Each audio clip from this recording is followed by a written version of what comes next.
اب جو مطلب جنازے کی ڈولی ہے اسے جو ہے وہ قبر کے بائیں جانب، یعنی قبر کی سیدھی طرف رکھنا ہے.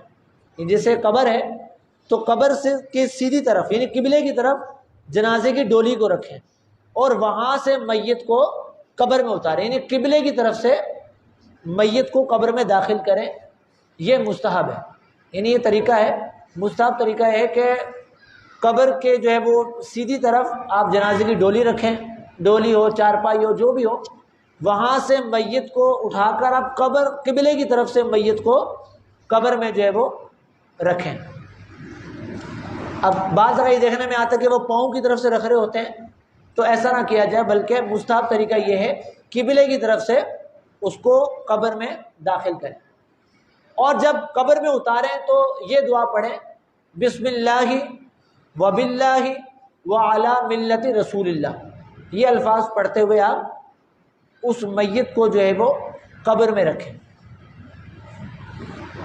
عورت کی اگر میت ہے تو اس کی میت کو رکھنے تک، یعنی قبر میں رکھنے کے بعد تختے وغیرہ لگائے جانے تک کسی کپڑے سے پردہ کر لیں. اور ہوتا بھی ہے عموماً پردہ وغیرہ کیا جاتا ہے. عورت کی میت کو قبر میں اتارنے کے لیے اس کے محارم وہ اتریں. محارم سے مراد وہ افراد کے جن سے نکاح ہمیشہ کے لیے حرام ہوتا ہے، جیسے باپ، بھائی، بیٹا، بھتیجا، بھانجا، یہ محرم ہے. یہ جو ہے وہ اس کی قبر میں اتریں.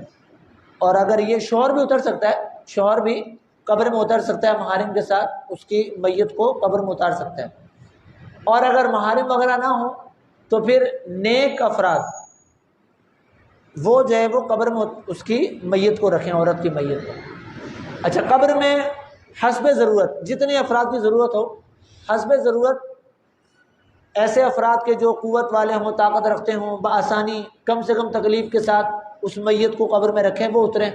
اور کوشش کریں کم سے کم اذیت دے کر اس میت کو قبر میں رکھیں. یعنی شوہر کے حوالے سے بڑی غلط فہمی پائی جاتی ہے کہ شوہر جو ہے وہ اس کی جو ہے اپنی بیوی کی جو ہے وہ چہرے کو نہیں دیکھ سکتا، اس کے جنازے کو کندھا نہیں دے سکتا، اسے قبر میں نہیں اتار سکتا. اس طرح کی باتیں مشہور ہیں. اب سوال پیدا ہوتا ہے کہ شوہر کے لیے یہ قاعدے کیوں ہیں کہ بھی شوہر یہ نہیں کر سکتا؟ اب باقی جو لوگ جنازے کو کندھا دے رہے ہیں وہ سارے اس کے محارم تو نہیں ہوتے، دیگر افراد بھی ہوتے ہیں کہ جو غیر محرم ہوتے ہیں، وہ اس کے جنازے کو کندھا دے رہے ہیں، لیکن شوہر کندھا نہیں دے سکتا. بھی اس کا کیا قصور ہے کہ وہ شوہر ہے، یہی اس کا قصور ہے؟ تو یہ باتیں ایسی مشہور ہیں. اصل جو مسئلہ ہے وہ یہ ہے کہ شوہر اپنی بیوی کو غسل نہیں دے سکتا اور بلا حائل اس کے جسم کو چھو نہیں سکتا، یعنی بغیر کسی حائل کے اس کے جسم کو چھو نہیں سکتا. اصل مسئلہ یہ ہے. باقی اس کے چہرے کو بھی دیکھ سکتا ہے، اس کے جنازے کو کندھا بھی دے سکتا ہے، اس کو قبر میں بھی اتار سکتا ہے.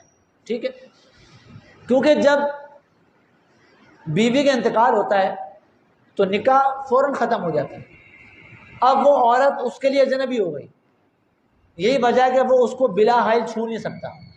لیکن اگر شوہر کا انتقال ہو تو بیوی پر چونکہ عدت لازم ہوتی ہے، تو جب تک بیوی عدت میں ہو تب تک نکاح کے کچھ احکام باقی رہتے ہیں.